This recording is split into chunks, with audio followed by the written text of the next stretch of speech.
আরে ভাই, এই সামনের সিটটা খালি নাকি? ও দাদা, সামনের সিটটা খালি নাকি? রাজ তার কথা শেষ করার আগে এক ব্যক্তি চাদরের নিচ থেকে বিড়বিড় করে বলে, না, এখানে ভূত শুয়ে আছে, যাও অন্য বগিতে গিয়ে শুয়ে যাও। আবারও রাজ ওই সিটে শুয়ে থাকা ব্যক্তির গায়ে হাত বুলিয়ে বলে, কিন্তু এখানে যে কেউ শুয়ে নেই। বলুন না দাদা, এই সিটটা কেউ বুক করে রেখেছে নাকি? রাজের এই প্রশ্নে সিটে শুয়ে থাকা ব্যক্তি প্রচন্ড রেগে যায়, তারপর উঠে বলে, এত বিরক্ত কেন করছো তুমি? আরে আপনি তো রেগে গেলেন, আমি তো শুধু সামনের সিটের কথা জিজ্ঞাসা করছিলাম। হ্যাঁ তবে, কিন্তু ওই সিটের রিজার্ভেশন তো আমি করিয়েছিলাম। যখন তোমার কাছে টিকিট আছে, রিজার্ভেশনও আছে, তাহলে ওখানে বসে পড়ো। কেন এতক্ষণ ধরে আমার মাথা কাটছো? পুরো ঘুমটাই আমার নষ্ট করে দিলে। ওই ব্যক্তি যখন এইসব কথা বলছিল ঠিক তখনই তার পকেট থেকে বন্দুকটা নিচে পড়ে যায় আর রাজ সেই বন্দুকটা তুলে নেয়। তুমি তো ভালো মানুষ, তাহলে ট্রেনের মধ্যে তোমার শত্রুকে এখানে এটা কি প্রয়োজন? রাজ এইসব কথা বলছিল আর বন্দুকটার দিকে ভালো করে তাকিয়ে রয়েছিল। এমন সময় সামনে থাকা ব্যক্তি বন্দুকটা রাজের হাত থেকে ছিনিয়ে নিয়ে রাজের কাঁধে ঠেকিয়ে দেয়। বেশি পক করো না তো। তুমি জানো না আমি কে? আমি হলাম গিয়ে বিজয় প্রতাপ সিং। সিং মানে সিংহ, না হলে তোমাকে এখানে টিকিয়ে দেবো। বুঝেছো তো? কিন্তু রাজের মুখে একটুকু ভয় ছিল না। হ্যাঁ জানি, খবরের কাগজে তোমার ফটো দেখেছিলাম। তুমি তোমার স্ত্রীকে খুন করে পালিয়েছো, তাই না? বিজয় যখন এটা শুনে তার চোখ কপালে উঠে গিয়েছিল। তার নিজের পরিচয় প্রকাশে এসে গিয়েছিল। সে আবারও বন্দুক টানতেই যাবে, তখনই রাজ বলে ওঠে, তুমি চিন্তা করো না, আমি কাউকেই কিছু বলবো না। তুমি এখন এই বন্দুকটা নিজের পকেটে ভরে নাও, আর 2 মিনিট পরই সামনে স্টেশন আসছে। রাজের কথা শুনে বিজয় আবার তার সিটে বসে পড়ে। তার কিছুক্ষণ পরই ট্রেন তার স্টেশনে পৌঁছে যায়। বিজয় জানালার পাশে এক আইসক্রিমওয়ালাকে দেখছিল। তখনই রাজ বিজয়কে আবার বলে, স্টেশনে কেউ নেই, তুমি জলদি জানালাটা বন্ধ করে দাও। গাড়ি চলা শুরু করলেই মানুষ পাথর ছুঁড়ে মারতে শুরু করবে। কিন্তু বিজয় রাজের কোনো কথাই শুনে না। সে তখনও আইসক্রিমওয়ালার দিকে তাকিয়ে রয়েছিল। ট্রেন ছেড়ে দিয়েছে। স্টেশনটা পুরো ফাঁকা ছিল, কিন্তু বিজয় যেন কাউকে খুঁজে বেড়াচ্ছিল। ঠিক তখনই অন্ধকারের মধ্যে হঠাৎ একটা পাথর ছুঁড়ে এসে লাগে বিজয়ের মাথায়, আর রক্ত টকবক টকবক করে পড়তে থাকে। যখন সে বেতার জানালা থেকে দূরে সরে যাচ্ছিল, তখনই সে লক্ষ্য করলো যে স্টেশনটা কিছুক্ষণ আগে পুরো ফাঁকা ছিল। এখন সেই স্টেশনে কাটা চূড়া মানুষ অনেক রয়েছে। তাদের হাতে ছিল পাথর আর কাটা শরীরে। তারা যেন এক দৃষ্টিতে বিজয়কেই দেখছিল। এমন সময় রাজ উঠে দাঁড়ায়, জোরে ধাক্কা দিয়ে জানলাটা বন্ধ করে দেয়। আমি বলেছিলাম না জানলাটার থেকে দূরে সরে এসো? আমার কথা না শুনলে দেখেছো তো কি হয়। কিন্তু এই স্টেশনে তো কেউ ছিল না, তাহলে আমাকে পাথর মারলো কে? বিজয় তার মাথায় রুমাল চেপে ধরে রক্ত বন্ধ করার চেষ্টা করছিল। তার কিছুক্ষণ পর সে তার সিট থেকে উঠে দাঁড়ায়। তখনই রাজ বলে ওঠে, এখন আর কোথাও যেও না, চুপচাপ নিজের সিটে বসে থাকো। পুরো ট্রেন ফাঁকা, ট্রেনে কোনো কেউ নেই, তাই তোমার প্রাণও যেতে পারে। পরে আবার বলে না যেন আমি আগে কেন বলিনি। হ্যাঁ আপনি কে? হ্যাঁ, এটা করো না, ওটা করো না, আমার যা মন চায় আমি তাই করবো। আপনি আপনার সিটে চুপচাপ বসে থাকুন তো দেখি বাপু। বিজয় রাজকে এসব কথা বলে বাথরুমের দিকে এগিয়ে যাচ্ছিল।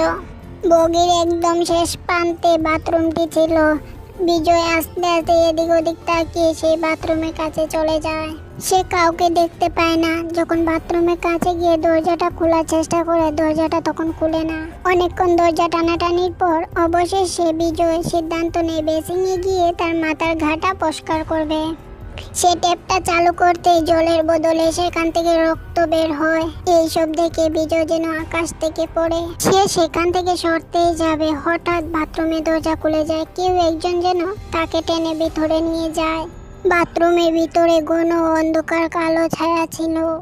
এতে তার শ্বাস প্রশ্বাস আরো বেড়ে যায়, কিন্তু বিজয় তার নিজের প্রশ্বাস ছাড়াও অন্য অনেকজনের শ্বাসের শব্দ শুনতে পায়। তখন কেউ একজন বিজয়ের কানে কানে বলে, বলেছিলাম না নিজের সিটে বসে থাকো, না হলে তোমার প্রাণও যেতে পারে। তারপর সে হাজার হাজার মানুষের কান্না ও চিৎকারের শব্দ শুনতে পায়। শব্দগুলো এতই প্রকট ছিল যে এখন বিজয়ের কান দিয়ে রক্ত পড়ছে। তার যখন ব্যথা সহ্য হচ্ছিল না, সে চোখ বন্ধ করে দেয়। চোখ বন্ধ করতেই বিজয়ের চোখে ভেসে ওঠে তার একটি ভয়ঙ্কর রেল দুর্ঘটনা। রেল দুর্ঘটনার ভয়ানক পরিস্থিতি দেখে বিজয়ের বুক কেঁপে ওঠে।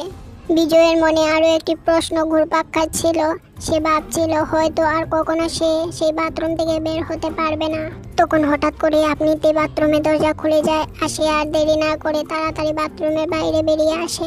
যখন সে দুই দণ্ড আরামে নিঃশ্বাস ফেলতে যাবে তখনই তার চোখ টেনে ছাদের উপরে পড়ে আর সে দেখতে পায় তার স্ত্রীর লাশ হাওয়ায় দুলছে। ঝাঁপ দাও বিজয়, ঝাঁপ দাও, এই ট্রেন থেকে এখনই ঝাঁপ দাও।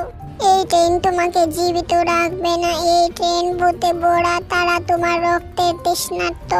আবার নিজের স্ত্রীকে দেখে বিজয়ের চোখ ভিজে ওঠে। সে তার স্ত্রীর কাছে মিনতি করে বলে, আমাকে মাফ করে দাও শুভা, কিন্তু আমি তোমার ধোঁকা দেওয়াটা সহ্য করতে পারিনি। যদি আমি আরো কিছুক্ষণ ভাবতাম তাহলে হয়তো আমি তোমাকে মাফ করে দিতাম, কিন্তু আমি হেরে গিয়েছিলাম। আমার কমতির কারণে হয়তো তুমি আমাকে ধোঁকা দিয়েছো। সম্ভব হলে আমাকে ক্ষমা করে দিও। এই বলে বিশ্ব ফুটিয়ে ফুটিয়ে কান্না করতে থাকে। এমন সময় হঠাৎ ট্রেনের দরজাগুলো একা একাই খুলে যায় আর সেই দরজার ওপারে তার স্ত্রীকে দেখতে পায়। সে তার নিজের হাত এগিয়ে দিয়ে তার নিজের কাছে তাকে ডাকছিল। আসো বিজয়, তুমি আমার কাছে এসো, আমি তোমাকে মাফ করে দিয়েছি। এসো বিজয়, এসে আমাকে জড়িয়ে ধরো, আমি তোমাকে অনেক ভালোবাসি। বিজয় তার স্ত্রীর কথা শুনে আস্তে আস্তে তার দিকে এগিয়ে যাচ্ছিল। তার এক পা ট্রেনের বাইরে বাতাসে দুলছিল, কিন্তু সে দ্বিতীয় পা এগিয়ে দেওয়ার আগে রাজ বিজয়কে ধরে পিছনে টেনে নেয়। বিজয়, তুমি কি পাগল হয়ে গিয়েছো নাকি? চলন্ত ট্রেন থেকে লাফ দিয়ে নিজের প্রাণ দিতে যাচ্ছ? না, আমি তো শুধু আমার স্ত্রীর।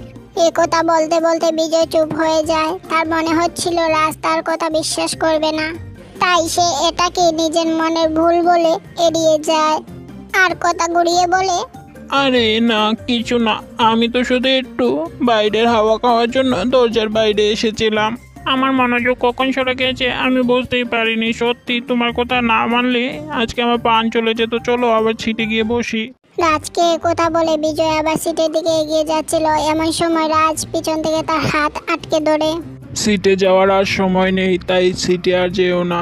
তুমি যদি বাঁচতে চাও তাহলে এই ট্রেন থেকে লাফ দিয়েই তোমায় মরতে হবে। কি এসব তুমি কি উল্টো পাল্টা কথা বলছো? আমি আমার সিটে ফিরে যাচ্ছি, তুমিও আসো। বিজয় আরো একবার রাজের হাত ছাড়িয়ে নিজের সিটে যাওয়ার জন্য এগিয়ে যাবে।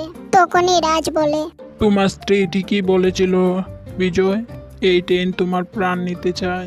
একথা শুনে বিজয়ের পায়ে একদম থেমে যায়। সে তৎক্ষণাৎ রাজের কলার ধরে চেপে বলে, খবরদার, আর একবারও যদি তুই আমার স্ত্রীকে নিয়ে কথা বলিস, তোর জিভ বের করে এক্ষুনি তোর জিভ দিয়ে তোকে ফাঁসিতে ঝুলিয়ে দেবো। এতে রাজ বিজয়ের হাত থেকে তার নিজের কলার ছাড়িয়ে বিজয়কে দূরে সরিয়ে দেয় আর বলে, যদি তাকে এতই ভালোবাসতে তাহলে মেরে ফেলেছিলে কেন? শুধু এই কারণেই সে অন্য কাউকে ভালোবাসতো? তুমি তো তাকে না বলে কতবার কত জায়গায় মুখ মেরে ফিরিয়েছো। তা কিছু না, নিজের বেলায় 16 আনা, পরের বেলায় 4 আনা। যাই হোক, এইসব ফালতু কথা বলার সময় আমার কাছে নেই। আর 3 মিনিট পর পোল আসতে চলেছে, তারপরে এই ট্রেনের অ্যাক্সিডেন্ট হয়ে যাবে আর কেউই এখানে জীবিত থাকবে না। রাজের কথা শুনে বিজয় চমকে উঠে। সে কিছুই বুঝতে পারছিল না যে সে তাকে কেন এসব বলছে আর সে বিজয়ের বিষয়ে এত কিছু কিভাবে জানে। এমনকি না তার প্রথমবার রাজের সাথে দেখা হয়েছে। কিন্তু তুমি কিভাবে আমার বিষয়ে এত কিছু জানলে? যেহেতু ট্রেনের অ্যাক্সিডেন্ট হবে তাহলে তুমি লাফ দিয়ে নিজের যান বাঁচাচ্ছ না কেন? আমি তো মৃত, কিন্তু তুমি জীবিত। এখন যদি তুমি জীবিত থাকো তাহলে কাল খবর কাগজে পড়তে পারবে ট্রেন অ্যাক্সিডেন্টের কথা। না হলে কাল আবার আমার সঙ্গে এই ট্রেনে সফর করতে পারো। আর কিছুক্ষণ পরেই লাফ মারো, পুল শুরু হয়ে গেছে, আর কিছুক্ষণ পরই জলের দেখা মিলবে, তারপর সোজা পানিতে ঝাঁপ দিও। ঠিক আছে, এবার আর আমি তোমার কথা এড়িয়ে যাও না, কিন্তু আমার কিছু জিনিস আছে যেগুলোর সাথে আমার স্মৃতি জড়িয়ে আছে। একবার শুধু ওটা নিয়ে নিই, তারপর তুমি যেখানে বলবে সেখানে আমি ঝাঁপ দেবো। না বিজয়, এখন আর এমন ভুল করো না। এখন ট্রেন আরও আগের থেকে অনেক বেশি বিপজ্জনক হয়ে উঠেছে। এখন সবগুলো আত্মা খুব রেগে আছে। কোনো ব্যাপার না, যদি মরে যাই তাহলে আমার স্ত্রীর স্মৃতিগুলো আমার সাথেই মরবে। ভেবেছিলাম যদি ওকে মেরে ফেলি তাহলে ওর থেকে মুক্তি পাবো, কিন্তু এখন বুঝতে পারছি ওকে মেরে ফেলার পর থেকে ও আমার মস্তিষ্কে ঘোরাঘুরি করছে। বিজয় রাজকে এসব কথা বলে যখন সে আবার নিজের সিটের দিকে এগিয়ে যায়, তখন সে প্রতিটি সিটেই কাউকে না কাউকে বসে থাকতে দেখে। তাদের শরীরে অনেকগুলো কাটার দাগ ছিল। তারা নিজেরাই নিজের রক্তে ভিজে ছিল আর কান্না করছিল বসে বসে। এই ভয়াবহ দৃশ্য দেখে বিজয় বুঝতে পারে তারা কেউই আর বেঁচে নেই, আর তাদের মৃত্যু একটি ট্রেন দুর্ঘটনায় হয়েছে। কিছুক্ষণ পরেই আবার তার চক্রে পুনরাবৃত্তি করতে চলেছে। বিজয় কোনো রকম সে তার সিটে পৌঁছে তার জিনিসের উপর হাত দেয়, তখন সেখানে থাকা সকল ব্যক্তি বিজয়ের উপর ঝাঁপিয়ে পড়ে আর রাগের মাথায় তার গলা চেপে ধরে তার শরীরে মাংস ছিঁড়তে শুরু করে। বিজয়ের শরীর এখন পুরোপুরি লাশে ঢেকে গিয়েছিল। তার শরীরে এখন আর কয়েকটা শ্বাসই বেঁচে ছিল, যেগুলো একত্রিত হয়ে বিজয় নিজেকে বলে, শুভা, আমার এটাই শাস্তি। সেটা হলো আমি তোমার স্মৃতি নিয়ে সারা জীবন এভাবেই বেঁচে থাকবো আর নিজের ভুলের জন্য প্রতিনিয়ত নিজেকে অভিশাপ দেব। বিজয় এখন তার মাইন্ড সেট করে নিয়েছিল সে এই যন্ত্রণা থেকে নিজেকে জীবিত রাখবে, আর এটাকে নিজের সাহসে বদলে বিজয় সেই লাশের ভিতর থেকে বেরিয়ে আসে। আর শরীরের বেশিরভাগ অংশই কেটে গিয়েছিল। সে তৎক্ষণাৎ সেখান থেকে দৌড়াতে দৌড়াতে দরজার কাছে যায়, যেটা আগে থেকেই খোলা ছিল। বিজয় আর এক মুহূর্ত দেরি না করে তৎক্ষণাৎ ট্রেন থেকে ঝাঁপ দেয়। সে পুল থেকে কয়েক ফুট দূরেই বাতাসে ভাসছিল। ঠিক এমন সময় একটু জোরে ধমকা হাওয়া হয়।